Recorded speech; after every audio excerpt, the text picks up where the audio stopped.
కాకపోతే ఉండబట్టలేక మరి రాష్ట్ర ముఖ్యమంత్రి గారే స్వయంగా ఇంత వికారంగా మాట్లాడిన తర్వాత కూడా స్పందించకపోతే పార్టీ తరపున అట్లాగే తెలంగాణ సమాజం తరపున మాట్లాడకపోతే భావ్యం కాదు, మంచిది కాదు అన్న ఉద్దేశంతో మరి ఈరోజు ఈ పత్రికా సమావేశం ప్రత్యేకంగా పెడతా ఉన్నాం. పెద్దలు వేమన గారు ఎప్పుడో చెప్పినారు, అల్పుడెప్పుడు పలుకు ఆడంబరముగాను సజ్జనుండు పలుకు చల్లగాను కంచు మోగినట్లు కనకంబు మోగున విశ్వదాభిరామ వినుర వేమ. అంటే ఎప్పుడో ఈరోజు కాదు, చరిత్రలో మీరు ఎన్ని చూసినా ఒకటి వాస్తవం, ఎప్పుడైనా సరే చెల్లని నాణానికి చెల్లని రూపాయికి గీతలు ఎక్కువ అన్నట్టు పనిచేయడం చేతగానోళ్ళే ఎక్కువ మాట్లాడతారు, చాలా చిల్లరగా మాట్లాడతారు. అది ఇవాళ మన కర్మ కొద్దీ ఇక్కడ కనబడతా ఉంది. తెలంగాణలో ఒక అల్పుడు, నేను అల్పుడు అంటుంటే మళ్ళీ వేరే అనుకోకండి, వేమన గారు చెప్పిందే చెప్తున్నాం. ఒక అల్పుడు, ఎన్టీ రామారావు గారు చెప్పినట్టు ఒక అంగుష్ట మాతృడు, ఒక తుచ్చుడు ఈరోజు ఈ రాష్ట్రానికి ముఖ్యమంత్రిగా ఉండడం అనేది ఈ రాష్ట్ర ప్రజల దురదృష్టం, ఈ రాష్ట్రం యొక్క దురదృష్టం. కానీ ఎంతటి అల్పుడైనా ఎంతటి తుచ్చుడైనా నిజానికి నేను దరిద్రుణ్ణి అని మెడలో బోర్డు వేసుకుని తిరగడు. కానీ రేవంత్ రెడ్డి గారి స్పెషాలిటీ ఏంటంటే ఆయన మైకు మీదే మాట్లాడుతూ ఉంటాడు. మైకు ముంగట్నే నోటికి వచ్చినట్టుగా దివాలా తీశాము. ఒకసారి కాదు, ఇది 2.5 సంవత్సరాల్లో ఒకసారి ఎయిడ్స్ రోగి అంటాడు తెలంగాణని, ఇంకోసారి క్యాన్సర్ పేషెంట్ అంటాడు. ఇక దివాలా తీసిందని మాట్లాడిన దివాలా కోరు మాటలకైతే లెక్కనే లేదు. అది చూసిన తర్వాతనే బాధ అనిపించింది. వాస్తవం ఏంటంటే ఇంతటి భావదారిద్ర్యం, ఇంటలెక్చువల్ బ్యాంక్రప్సీ బహుశా దేశ చరిత్రలో ఏ ముఖ్యమంత్రిలో కూడా ఎన్నడూ చూసి ఉండం. అయ్యా మీరు మీ అదృష్టం బాగుంది, జాక్పాట్ కొట్టారు, ప్రజలు మార్పు అని మీరు చెప్పిన డైలాగులు విశ్వసించారు, మీకు అవకాశం ఇచ్చారు. 50% మీ పరిపాలన 30 నెలలు అయిపోయింది. 50% మీకు ఇచ్చిన అవకాశం అయిపోయింది. ఇప్పటికైనా 4 మంచి మాటలు, మీ ప్రభుత్వంలో మీరు ఏం చేశారో, ప్రజలకు మీరు ఇచ్చిన హామీల్లో ఎన్ని నెరవేర్చారో, లేదైనా ఒక జిల్లాకి పోతే ఆ జిల్లాకు మీరు చేసిన అభివృద్ధి, మీ వల్ల జరిగిన మంచి పనులు అవి చెప్తారేమో అని చూస్తాం.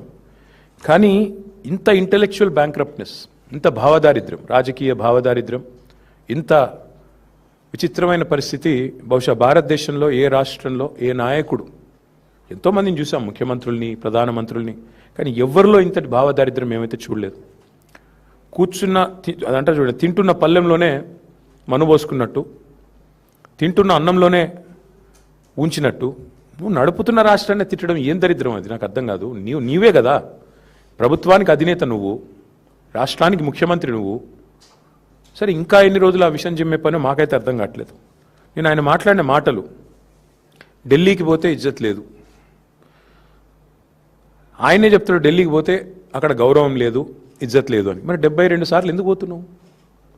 ఏ ముఖ్యమంత్రి ఇంతవరకు సాధించిన రికార్డు నువ్వే సృష్టించినావు.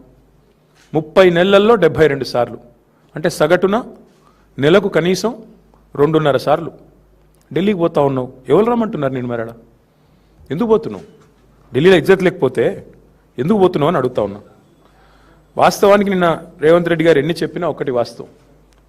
నా తెలంగాణ కోటి రతనాల వీణ అని దాశరథి గారు ఏదైతే ఆనాడు నిజామాబాద్ జైలు గోడల మీద రాశారో, అలాంటి తెలంగాణ కోటి రతనాల వీణ మాత్రమే కాదు, ఇప్పుడే మా శ్రీనివాస్ యాదవ్ గారు చూపెడుతున్నారు, 1 కోటి ఎకరాల మాగాణం అని చెప్పి రుజువు చేసింది కేసీఆర్ గారి నాయకత్వం. దానికి సాక్ష్యం ఇది. నేనేది ముఖ్యమంత్రి గారి లాగా నోరేసుకొని ఊరికైనా లెక్కలు లేకుండా పత్రాలు లేకుండా మాట్లాడలేదు. This is statistics from government. Telangana Markfed నుంచి, తెలంగాణ ప్రభుత్వ వెబ్సైట్ నుంచే తీసుకుని, directorate of economics and statistics మీరు చూడొచ్చు. 2014-15లో మన రాష్ట్రంలో మొత్తం ఆ రోజు ఎన్ని హెక్టార్లలో సాగు అయ్యేది అంటే 26,13,000 హెక్టార్లు మాత్రమే. 14-15 అంటే తెలంగాణ వచ్చిన రోజు, కేసీఆర్ గారు గద్దెనెక్కిన రోజు. కేసీఆర్ గారు గద్దె దిగిన రోజు 2023-24 59.89 లక్షల హెక్టార్లు. అంటే 1 కోటి ఎకరాల మాగాణం పెరిగింది కేసీఆర్ గారి పరిపాలనలో 1 కోటి ఎకరాలు అదనంగా సాగులోకి వచ్చిన మాట వాస్తవం. ఇక దానికి ప్రతిఫలంగా ఏముంటుంది మీకు? సహజంగా పంటల ఉత్పత్తి ఎంత పెరిగింది చూడొచ్చు. ఇదంతా అఫీషియల్ స్టాటిస్టిక్స్. తెలంగాణ వచ్చినాడు, కేసీఆర్ ప్రభుత్వం వచ్చినాడు, ఆ రోజు కేవలం 24,29,000 మెట్రిక్ టన్నులు ఆ రోజుల్లో, ఇది మార్క్ఫెడ్ ఇది లెక్క. మరి ఆ రోజు ఉత్పత్తి అవుతే దిగిపోయిన నాడు ఎంత? మళ్ళీ మోర్ దెన్ డబుల్. ఇవన్నీ కూడా మీకు ఇస్తాను, చూసుకోవచ్చు. సీజన్ వైజ్ ఎంత పెరిగింది, సాగు ఎంత విస్తీర్ణం జరిగింది, ఎంత పెరిగింది, పంటల ఉత్పత్తి ఎట్లా పెరిగింది, ఇవన్నీ లెక్కలతో సహా మాట్లాడతాం. పరిస్థితి ఇట్లా ఉంటే రేవంత్ రెడ్డి గారు మరి ఎందుకు ఇట్లా మాట్లాడుతున్నారు? ఎందుకు పదే పదే పదే పదే తెలంగాణ రాష్ట్రాన్ని అవమానిస్తున్నారు? మాకు అర్థం కావట్లేదు. అసలు ఢిల్లీకి ఎవరు రమ్మన్నారు నిన్ను? ఎవరు బతిమలాడుతున్నారు ఢిల్లీకి రానాయన నిన్ను? ఇక్కడే ఉండు, 2.5 ఏళ్ళు ఇక్కడే ఉండి పరిపాలించు. ఆ మూటలు మోయకుండా, లుచ్చా మాటలు మాట్లాడకుండా మాట్లాడు, మంచి మాటలు మాట్లాడి 1,000 కోట్ల రూపాయలు ఢిల్లీలో సమర్పించుకోకుండా ఇక్కడే ఉండి మాట్లాడు. ఇంకా చండాలమైన మాట, తెలంగాణ వాళ్ళు అనగానే అసహించుకుంటున్నట. ఆయన అంటున్నాడు నిన్న, తెలంగాణ వాళ్ళు అనగానే అసహించుకుంటున్నారు. అసహించుకునేది నువ్వు చేసిన దివాలాకోరు రాజకీయం, నువ్వు చేసిన వెధవ పనులు, ఓటుకు నోటు కేసులో దొరికిపోయిన విధానం, ఇవన్నీ నేను చూడగానే గుర్తొస్తున్నాయి. దొంగను చూసినట్టు చూస్తున్నారు. అవును, చూస్తారు. దొంగను దొంగలాగానే చూస్తారు, ఇంకోలాగా చూడరు.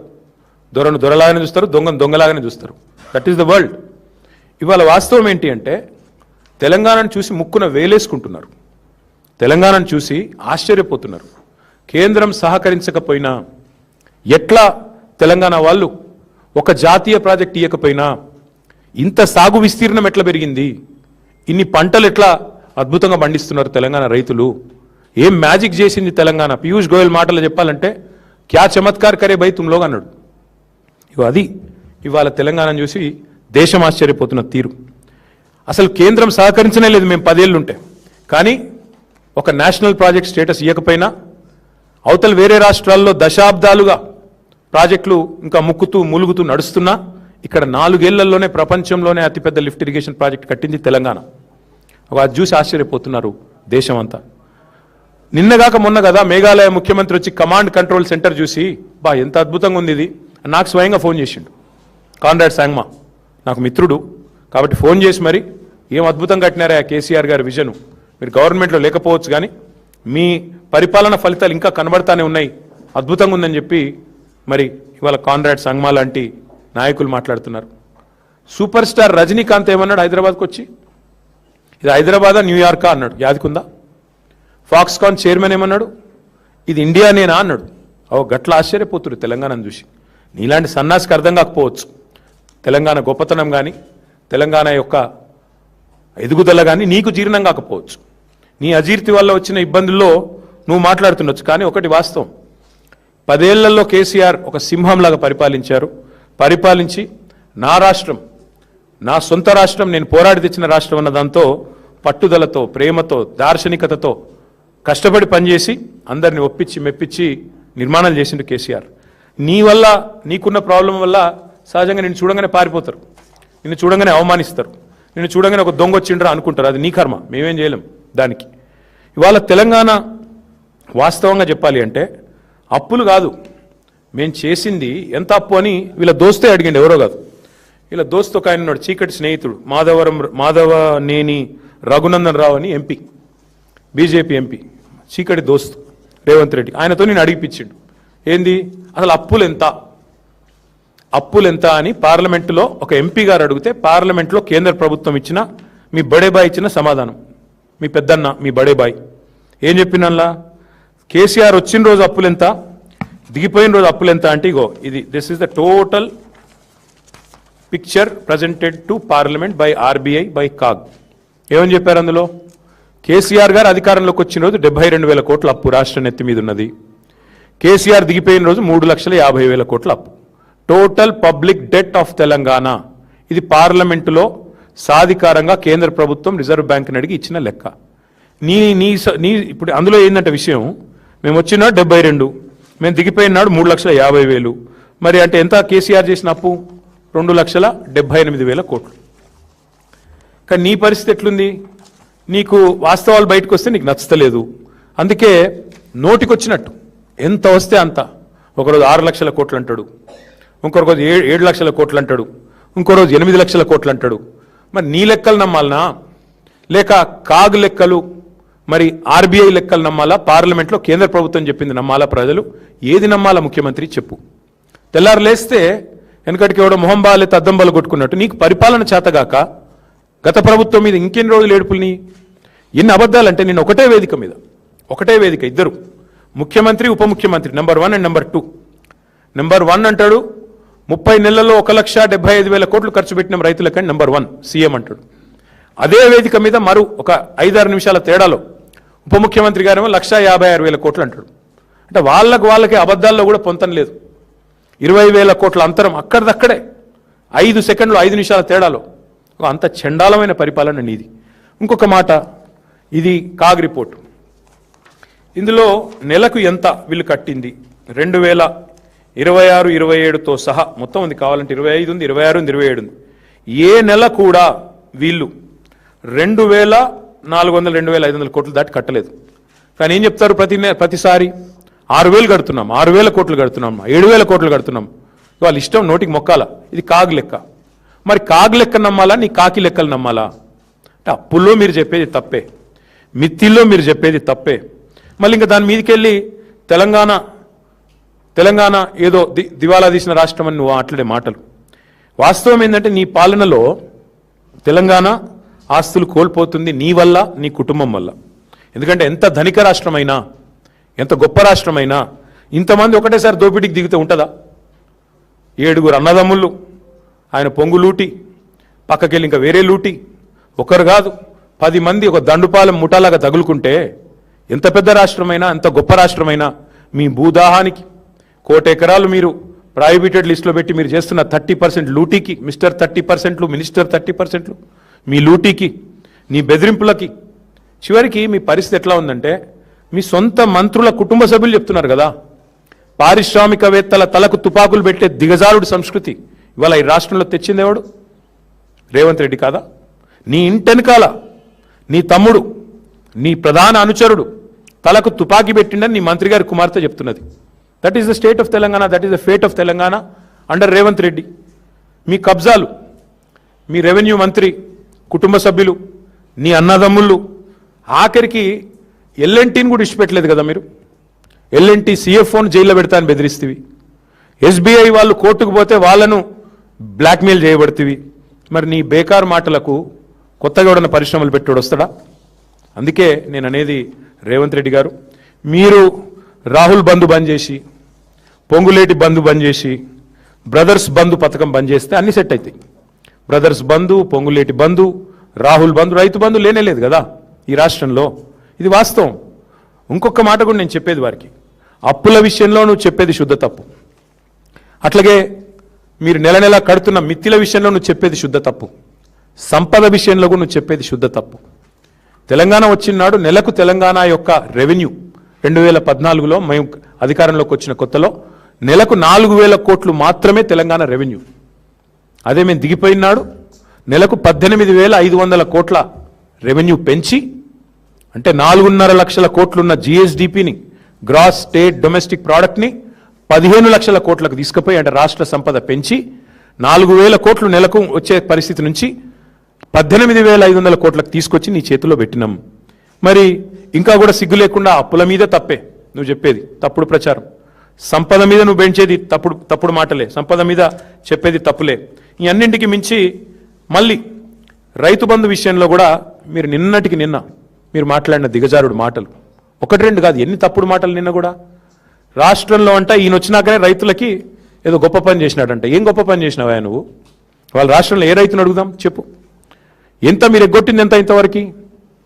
ఈ రోజు వరకు కాంగ్రెస్ ప్రభుత్వం వచ్చిన తర్వాత ఎగ్గొట్టింది ఎంత అంటే అక్షరాల రైతులకి, ఓన్లీ రైతులకు నేను చెప్పేది, వేరే వాళ్ళకు కూడా కాదు, 1,13,000 కోట్లు రేవంత్ రెడ్డి గారి ప్రభుత్వం ఎగవేసిన సొమ్ము ఎంత అయ్యా అంటే ఓన్లీ రైతాంగానికి 1,13,000 కోట్ల రూపాయలు. ఎట్లా ఎగవేతల ప్రభుత్వం ఎగ్గొట్టిన పైసల లెక్క ఎట్లా అంటే, రైతు బంధు పేరిట మీరు ఎగనామం పెట్టింది సరిగ్గా 30,000 కోట్లు.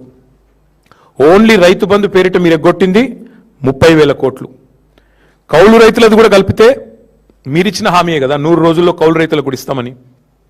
కౌలు రైతులది కూడా కలిపితే 22,500 కోట్లు. 30,000 భూ యజమానులకు, కౌలు రైతులకు 22,500 కోట్లు.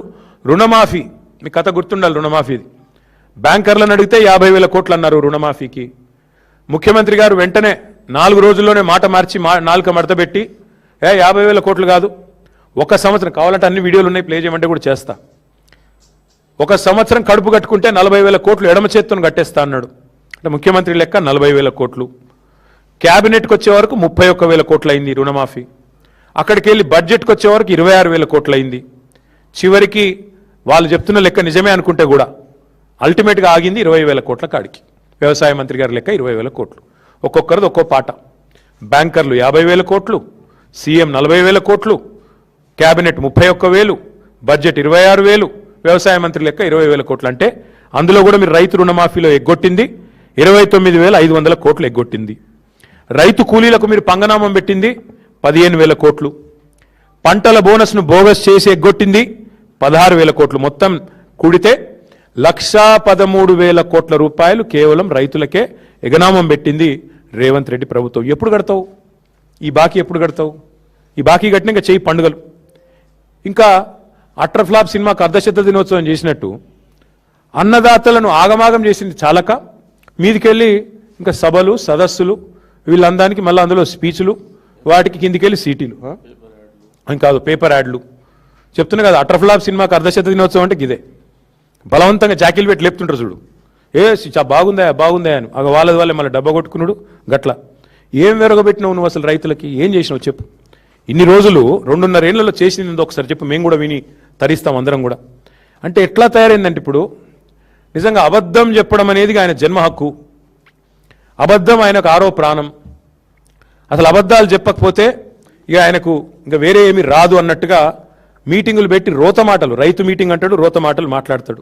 ఇంకా అందులో కొన్ని మధ్యలో గరికపాటి లాగా, ఆ గరికపాటి పెద్ద ఆయన ఉంటాడు ఒక ఆయన, చాగంటి గారిలాగా, గరికపాటి గారిలాగా మధ్యలో ప్రవచనాలు చెప్తున్నాడు. ఏమని? అధికారం శాశ్వతం కాదు. ఖచ్చితంగా నీకు చెప్తున్నా, నీకు శాశ్వతం కాదు, నీకు ప్రతిపక్ష పాత్ర కూడా మిగిలదు భవిష్యత్తులో. ఆ పరిస్థితి తప్పకుండా రాబోతా ఉంది.